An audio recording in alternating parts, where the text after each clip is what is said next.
Ja, Folks, herzlich willkommen zu einer neuen Ausgabe von Hardball Tattooland. Ich habe einen Gast. Andi Schmidt. Wir beide haben gekämpft. Wir haben für uns gekämpft, wir haben für euch gekämpft. Wir haben Seite an Seite gestanden bei Tattoo Farm Retten. Reach. Erstmal grundsätzlich, ich bin ja der Pinguin hier von Uli Stein, mit dem Schild dagegen. Die glauben ernsthaft, die Kunden glauben ernsthaft noch, das ist verboten. Tattoo-Farben sind verboten. Das das haben wir ja auch. Ich möchte jetzt nicht einfach sagen, früher war alles besser. Nee, das ist ein Sender, wo wir klar aussprechen, was wir meinen. Also zu unserem Alter, ne? Ja, aber liegt das auch nicht, und da kommen wir ja nachher zu, an dem Überfluss? Früher hat man sich tätowieren lassen, weil man mit denen allen nichts zu tun haben wollte. Ja. Heute lässt sich tätowieren, damit sie dazugehören. Ja. Der Kuchen wird nicht größer, nur die Stücken werden kleiner. In den Social Medias höre ich jetzt immer, das Tattoo-Spiel hat sich geändert.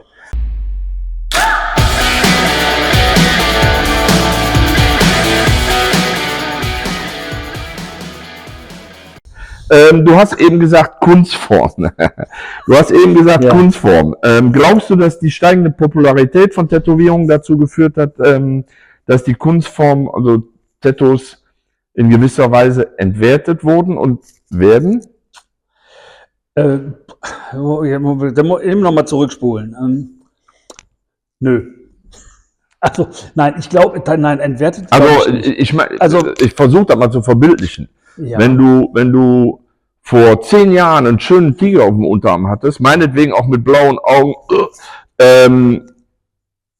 heute ist das doch nichts Besonderes mehr, weil jeder den Tiger kopiert hat mit blauen Augen. Ja, das stimmt. Dadurch ist von der Seite hast du recht. So, es ist auch so, wenn man dann den 10. Tiger gesehen hat, beim 11. guckst du schon nicht mehr genau hin. Das stimmt einerseits, also das ist so ein Overload inzwischen, ja. Aber ich glaube, dass dadurch, dass es so viel davon gibt und doch inzwischen auch sehr viele gute Sachen, das muss man ja nach wie vor immer noch anerkennen. Keine Frage. Finde ich, ist die glaube ich, dass im Bewusstsein der Leute irgendwo Tätowierungen heute zum Straßenbild gehören und auch gute Tattoos. Also diese wirklichen Buletten, die man früher so hatte, also das Kreuz auf dem Hügel, das Original noch, weißt du, so, das siehst du nicht mehr. Ja, die haben wir ja alle weggemacht, deswegen siehst du sie auch nicht mehr. Ne, gecovert haben wir davon. Eins habe ich mal nicht weggemacht, weil ich das so cool fand. Menge. Ich habe mich geweigert, das wegzumachen, weil das so geil war. Habe ich nicht gemacht. Aber nein, du hast recht. Nee, aber es ist wirklich, ich glaube tatsächlich, dass der Standard Tätowieren, ja, die können heute schöne Bilder machen. Das hörst du viel öfter, glaube ich. Also ich glaube nicht, dass sich das abgenutzt hat. Okay. Ja, wie gesagt, ich bin ja dafür, dass die Leute, das sage ich auch meinen Kunden immer, ne, ich möchte, dass ihr schöne Tätowierungen habt. Ihr müsst nicht alle zu mir kommen. Ne, wenn ihr zu einem anderen guten, es gibt ja Tattoo-Sammler, ne, die gehen überall hin und dann kommen die mit tollen Sachen zurück. Ey, ich habe da auch keinen Besitz an. Total cool, ne? Alles Finde ich gut. Aber bitte ein Gutes. Wir hatten einen Fall bis vor ein paar Jahren, der kam mit einem beschissenen Oberarm rein, den haben wir dem gerettet. Ne? Der hat im Endeffekt viel mehr Geld gekostet. Und ein halbes Jahr später kommt er mit dem zweiten beschissenen Oberarm rein. Da denke ich immer, Alter, was stimmt denn bei dir nicht? Stimmt denn bei dir nicht? Das ist so. Ja, da wollte er nochmal 100 Euro sparen. Jetzt sollten wir, dann haben wir es nicht mehr gemacht. Nee, ne? Irgendwann habe ich dann auch keine Lust mehr. Das ist, ne? Und ein anderes Phänomen, was mich wahnsinnig stört, ist, dass Leute reinkommen mit Tätowierungen von Kollegen von uns, ne? Und dann machst du das und veränderst das, damit es individueller wird für die Kunden, und die hauen dir noch in eine Fresse und sagen, ja, aber das ist ja nicht das.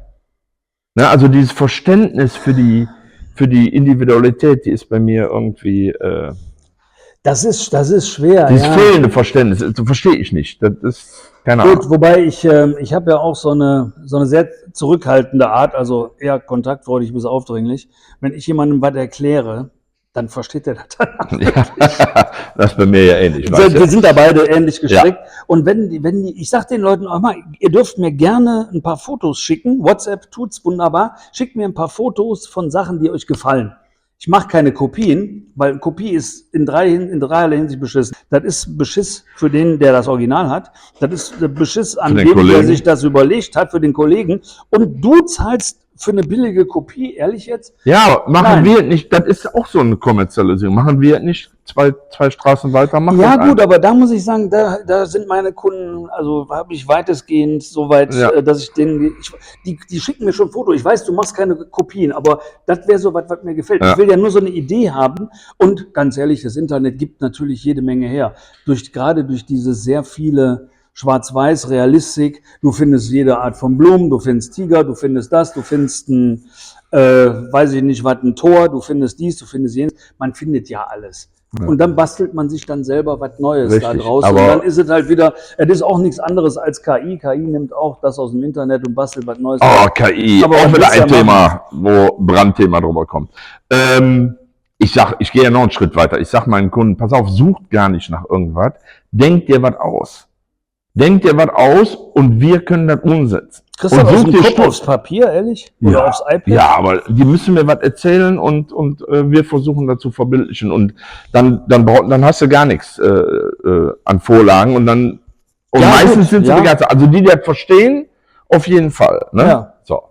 Ich weiß, du bist nicht weg, weil Buddy Electric in Willich nicht mehr lief, sondern der Liebeweg in die Schweiz. Ne? Gibt Buddy Electric überhaupt noch? Natürlich. Ja? Wir sind nur eine Ausfahrt weitergezogen. Ach so, okay. Ich habe das Haus damals verkauft. Das war ja mir, respektive meiner Bank. Ja. Das habe ich verkauft damals, als ich gegangen bin. Und der Birdie hat das übernommen. Der Birdie hat das übernommen. Der bei mir gearbeitet hat und den habe ich gefragt, ob der Interesse hat an dem Studio, und dann hat er gesagt, es wäre ihm eine Ehre. Ah, cool. So. Ja, das kann ich durchaus verstehen. Danke. Aber so, du bist der Liebe wegen in die Schweiz. Lassen wir es dabei, wegen der Liebe. Alles gut. Nein, meine Liebe, der hat es hier unten auch gefallen, aber ja, ich wollte in die Schweiz gehen, Feierabend. So, ich bin aber immer noch einmal im Monat, bin ich ja immer noch hier, deswegen sitze ich auch jetzt gerade wieder hier. Ja. Ich bin einmal im Monat beim Birdie und arbeite in meinem ehemaligen eigenen Studio als Gasttätowierer. Das ist auch mal ein Erlebnis, sollte man mal gemacht haben. Ja, ich freue mich auch, dich hier zu haben. Schön, dass das geklappt hat. Da freue ich mich auch, danke dafür. Wie hat dich die Kommerzialisierung denn persönlich getroffen und wie hast du deine Integrität und Kunstfertigkeit bewahrt für dich? Also du sagst ja, das haben meine Kunden Gott sei Dank nicht. Aber wie machst du das? So als Tipp für Kollegen, dass du deine Integrität und dass du das alles ausblendest und deinen Weg. Naja, ich sag mal so, meine Integrität, ich habe mich ja auch so ein bisschen angepasst. Ne? Ich habe angefangen mit dem Stil, meine ersten Pokale, und davon habe ich reichlich gehabt, die habe ich alle mit Porträts gemacht. Andi Engel hat mal festgestellt, dass ich 10 Jahre vor dem schon Johnny Cash Porträts gemacht habe. War der ernsthaft entsetzt drüber. Also meine ersten Sachen waren tatsächlich realistisch. Dann haben aber die Leute, ich weiß, der Detter auf der Convention in Berlin, ja, der Andi Buddy Electric, man sieht es ihm schon an, ein Freund von alten Autos und alten Tattoos, das ist unser Oldschool-Experte. Wenn ich in meinem Leben 50 Oldschool-Tattoos gemacht habe, ist das viel. Aber ich sehe halt so aus. Aber nein, ich habe eigentlich andere Sachen gemacht. Ich passe mich auch gerne an. Ich mache auch sehr gerne wieder den Schwarz-Weiß-Kram. Ich liebe natürlich meinen Comic-Realismus, also den New School. Den mag ich halt viel lieber eigentlich, aber... Ist der angesagt in der Schweiz? Nee. Nicht? Nee, gar nicht? Das ist also... Was ist denn in der Schweiz? Schwarz-Weiß. Schwarz-Weiß? Bis der Arzt kommt. Ja? Ja. Also ich mache auch schon mal... Und die sind gar nicht von Reach betroffen? Doch. Aber nur... Ist seit Anfang des Jahres adaptiert worden. In die Schweiz?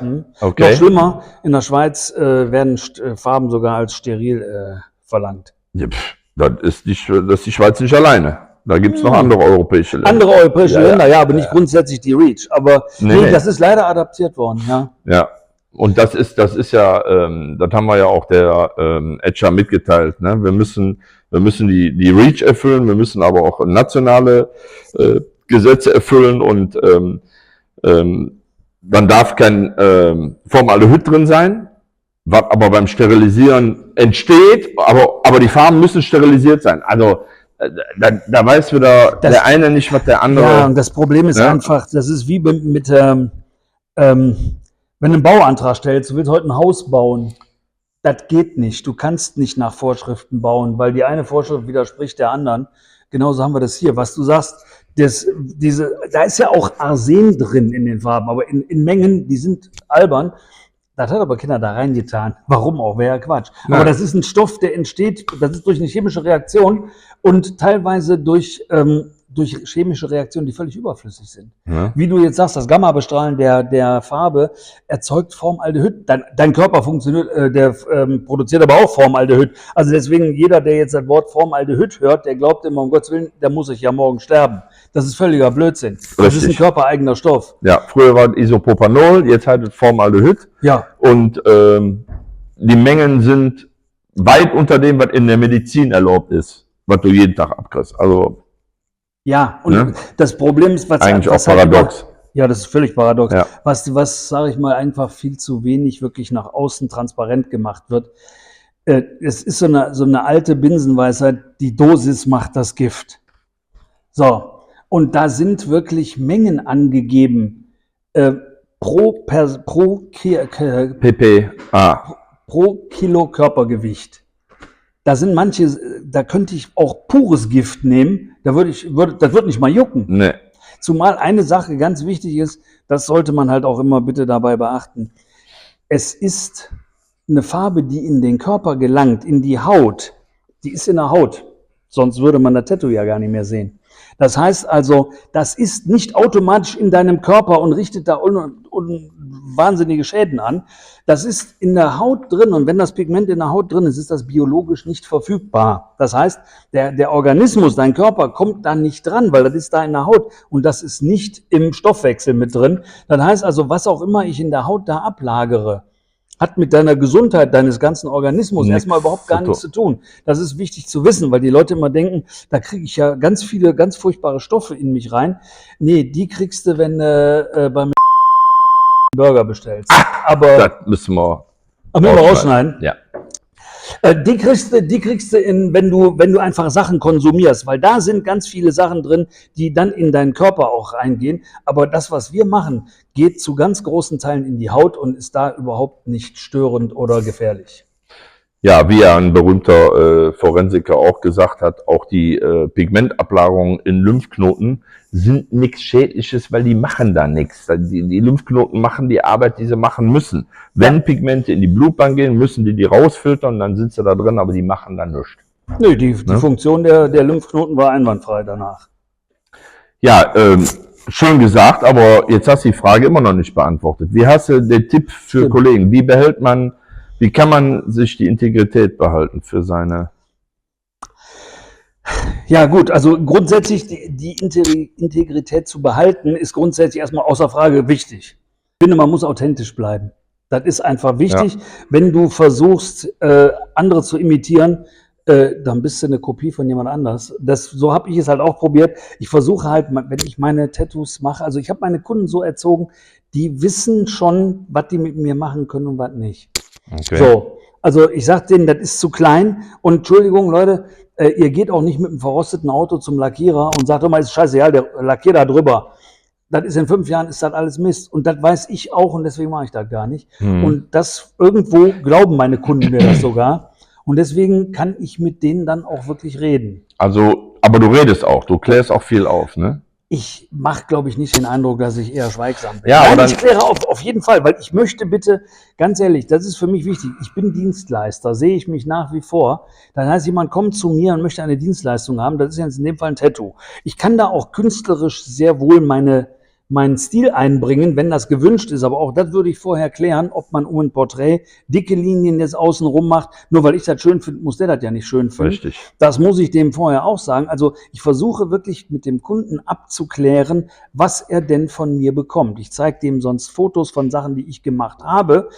Das, was du mir mitgebracht hast, wunderbar, aber da sind 3 Filter drüber. Das funktioniert so nicht. Und ganz ehrlich, das ist so schön hell. 2-mal Sonnenbrand, hast du die ersten 3 Grautöne schon mal weggebrutzelt. Das funktioniert nicht. Bei mir sieht das so und so und so aus. Und wenn der darauf nickt, dann mache ich das auch. Aber ich bin grundsätzlich, ich will keinen Ärger und ich will vor allen Dingen auch nicht, dass der Kunde hinterher mit was rumläuft, was ihm nicht gefällt. Natürlich nicht, das ist klar. Natürlich nicht, das sollten alle anderen ja auch eigentlich tun, aber... Ja, aber da muss ich manchmal so die Frage stellen, ist das... Dann kommen wir direkt zur nächsten. Du bist ja eben schon mal so ein bisschen, oder ich habe gesagt, ich wollte keinen Blick in die Zukunft. Jetzt will ich ihn. Ja? Wie siehst du denn die Zukunft unseres ich sag's jetzt mal Kunst, oder unserer Kunstform mit dem wachsenden Einfluss von den Social Medias? Gib mal so einen Wink. Geht nicht in eine gute Richtung, ne? Ich befürchte nein, weil es wird immer kommerzieller, es wird immer noch abstruser. Ich habe keine Ahnung. Ja, aber dann auch mal ein Appell an die Kunden, ich meine, das hat ja alles einen Zweck, warum die das im Netz machen. Ne? Warum die Filter, warum die Posts, um Kunden zu gewinnen. Aber Ja, doch natürlich. nicht, um Kunden zu überzeugen, sondern in meinen Augen Kunden zu täuschen. Also nicht alle. Manche haben ja auch richtig was drauf. Und die sehen auch abgehalten 1A. Aber noch schlimmer, es gibt auch Leute, die haben es richtig gut drauf und die hauen da trotzdem Filter drüber, wo ich dann denke, du hast es doch ja nicht nötig. Nicht nötig, ja. Weil die meinen, die müssten mitziehen. Keine Und da Ahnung. bin ich Gott sei Dank noch nicht auf dem Zug, weil unsere sind ungefiltert. Ne? Und die kannst du auch, Genau. abgeheilt und frisch zeigen, das ist völlig egal. Und das ist die Realität. Und so laufen die in 5 und 10 Jahren noch rum. Aber wir kriegen die Kurve nicht hier in der Sendung und sagt den Leuten, macht das und siehst du da irgendwann eine Wende, dass das wieder back to the roots, oder irgendwann ist auch der Überfluss von den Filtern doch durch, oder? Wird dann irgendwann sein, ja, dann kommt irgendwann wahrscheinlich mal das Aufwachen, aber das müssten die Social Media dann auch leisten. Und auch die Printmedien, die es ja immer noch gibt in unserer Branche, die müssten dann auch mal tatsächlich ein bisschen Aufklärung leisten. Aber am Ende glaube ich, das ist schwierig. Ich denke, das wird so ein Selbstreinigungsprozess werden. Ich weiß nicht, ob die Menge Tätowierer oder Tätowierte, ob das so bleibt oder ob das langsam wieder aus dem Fokus rausgeht und vielleicht doch wieder in die Randgruppen, damals waren es halt junger Mann Also zum Mitreisen gesucht. Subkulturen, In die Subkulturen, ja. genau. Ob es dahin wieder zurückgeht, keine Ahnung. Ich weiß, dass mit Sicherheit einige Leute Probleme kriegen. Subkultur heißt, dann machst du auch nicht viel Umsatz, dann machst du das zu Hause. Der 6-3er AMG wird dadurch nicht bezahlt, definitiv nicht. Die großen Studios mit allem Zip und Zap und Tiefgarage und für jeden noch eine eigene Hantelbank unterm Dach, Joche und so was, die wird es dann auch nicht mehr geben. Ja, ich habe dieser Tage schon mit einem Freund diskutiert. Ist ja gerade hip, dass Rapper Läden aufmachen, Tattoo-Ketten, ne? So, aber Ja. Wir schütteln jetzt mit dem Kopf, aber ich sag ja, ich denke immer in beide Richtungen. Das war damals auch so. Ich habe in den 90er Jahren in Frankfurt auf der Tattoo-Messe gesehen, wo neben mir Kevin Russell tätowiert hat, ohne Handschuhe, ne? Wohlgemerkt, von der Böse Onkels. Die sind nicht wegen der Qualität der Tattoos gekommen, sondern die wollten einfach, der hätte denen auch irgendeine fickende Zahnpastatube da tätowieren können, hätten die auch genommen. Das wird gestrichen. Ich habe keine Marke genannt, das wird nicht gestrichen. Nee, das war völlig egal. Die wollten halt nur ein Tattoo von ihm. Und ich glaube, dasselbe Phänomen erleben wir jetzt natürlich auch. Ne?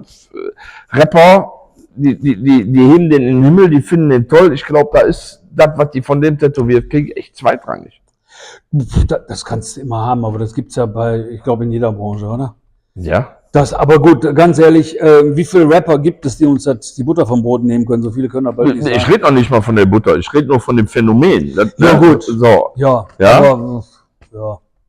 Ich meine, du kannst Ja. auch falsch, wenn du als Kölner in Gladbach einen Dönerladen aufmachst, dann kommt das schon mal nicht so gut. Ne? Das war jetzt ein Negativbeispiel. Da hast du wahrscheinlich recht, ja. Ja. Es sei denn, wenn du wenigstens vernünftiges Bier dazu lieferst, ging es ja. Ja. Aber Haben die aber in Köln nicht, ne? Nee, haben die Vernünftiges nicht. Bier haben die Nein, nicht. nein, Nee, die alles nicht. klar. Das ist Eigentlich wollte ich das Thema Edding komplett vermeiden, aber da ich zum Schluss nochmal eben über den DOT reden will, würde ich es gerne nochmal anschneiden, weil der da Zusammenhänge bestehen.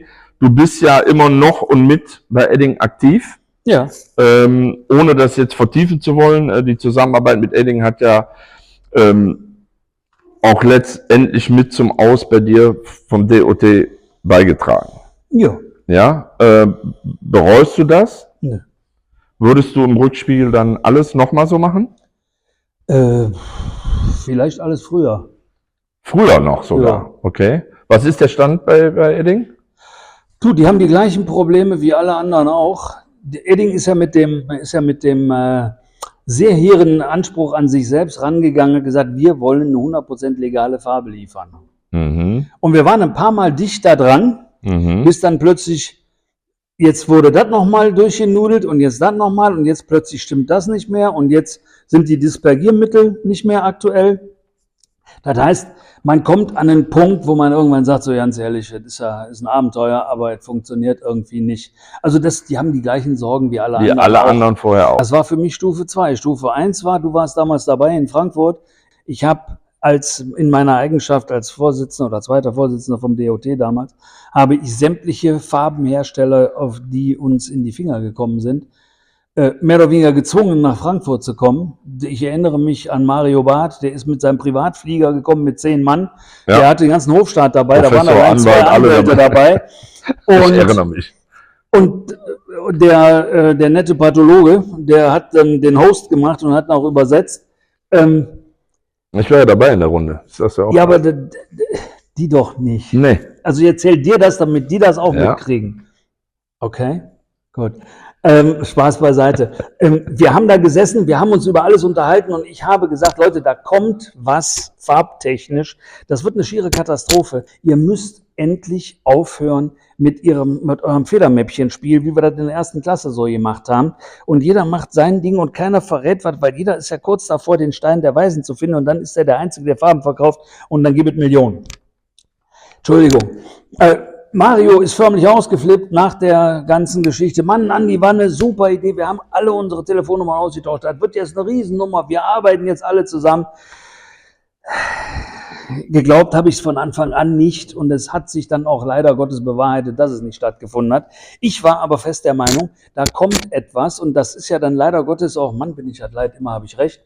Das ist dann ja auch so eingetreten. Und ganz ehrlich, die Firma Edding ist ja damals schon in den DOT herangetreten und hat gesagt, wir wollen Farben entwickeln. Wir haben uns ja sogar mit denen getroffen. Wir haben ja da Vorstandssitzung, das war, glaube ich, sogar in Gießen oder in Siegen, im Park, weil es so schönes Wetter war, haben wir da gesessen mit Professor Hockertz dabei und so, damals der technische Beirat oder medizinische Beirat, ein wissenschaftlicher Beirat, so hieß es. Der war auch noch mit dabei und wir gesagt haben, grundsätzlich, gute Sache, macht einfach, aber wir können als Verband nicht den Steigbügelhalter für eine Marke machen. Also wir gucken uns da gerne mit an, wir stehen auch eventuell, wenn das geht, mit Rat und Tat zur Seite, aber das müsst ihr schon alleine machen. So, ich sag dir aber ganz ehrlich eins, das, was jetzt passiert ist, jetzt strampeln immer noch alle rum und mal ganz ehrlich, die FDA, Food and Drug Association, das ist das, jetzt mal ganz doof, wie gesagt, das Gesundheitsamt von USA, haben ja jetzt final gesagt, uns ist halt auf Deutsch das scheiße, ja, was die da machen in Europa, solange hier nichts passiert, lassen wir einfach laufen. So, das heißt, die Hersteller in Amerika haben gesagt, ja gut, für uns reicht der amerikanische Markt auch eigentlich aus. Das heißt, mal ganz ehrlich, du bist da näher dran als ich, aber ich spekuliere schon wieder, wann hören die denn alle auf, Europa noch zu beliefern, wenn das Ganze noch dramatischer wird? Und wer bleibt denn dann noch über? Und da komme ich jetzt wieder mit meiner Idee, dass wir einen deutschen Hersteller haben könnten, der eventuell für uns Farben machen kann, wenn alle anderen schon keinen Bock mehr darauf haben. Das war die Idee dahinter. Mhm. Ja gut, jetzt sagst du, du hättest das schon viel früher gemacht, mit dem Wissen, was du heute hast. Und was das für einen Effekt hatte. Ich meine, mich hat die Reaktion auch gewundert, als Edding in die Tattoo-Szene kam, was das verursacht hat bei den Tätowierern. Aber ich habe mir schon fast gedacht, weil das war ja auch das Wie. Ne? Ja, also da wird Katastrophe, da wird Edding sich, da müssen die sich auch auf die Fahne schreiben, das Wie in die Tattoo-Szene zu kommen. Ich habe auf die eingeredet wie ein Eichhörnchen, wenn es donnert. Glaube ich dir. Es hat nicht funktioniert. Glaube ich dir, ja. Die sind ruhiger geworden. Aber die haben natürlich auch gelernt, dass es noch nicht so einfach ist, weil wir haben auch 20, 25 Jahre unsere Arbeit gemacht. Wir hatten auch Chemiker und Wissenschaftler in unseren Reihen und auch gediente Professoren und haben das auch nicht besser hingekriegt und das war dann auch Lehrgeld. Ne? Wobei der Per Ledermann, natürlich auch CEO von Edding, in der Sendung sich also ich fand den schon sympathisch, ne? Das war jetzt nicht falsch, was der da so... Nee, also gut, sympathisch, ja, kenne ich eine Menge Leute, die sympathisch sind, mit denen man trotzdem keine Geschäfte machen, aber gibt auch sehr unsympathische, mit denen man aber gute Geschäfte machen kann. Auch das gibt's. Ich meine nicht dich jetzt. Nein. Nein, Spaß beiseite. Es ist eben nicht diese, wir übernehmen jetzt die ganze Bude. Du hast das Thema jetzt angeschnitten.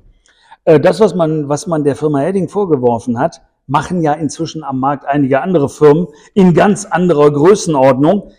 Da scheint das aber kein Problem zu sein. Doch, da werde ich nämlich hierfür sorgen. Ich werde den Leuten erzählen, wenn sie wo kaufen, bei wem sie kaufen.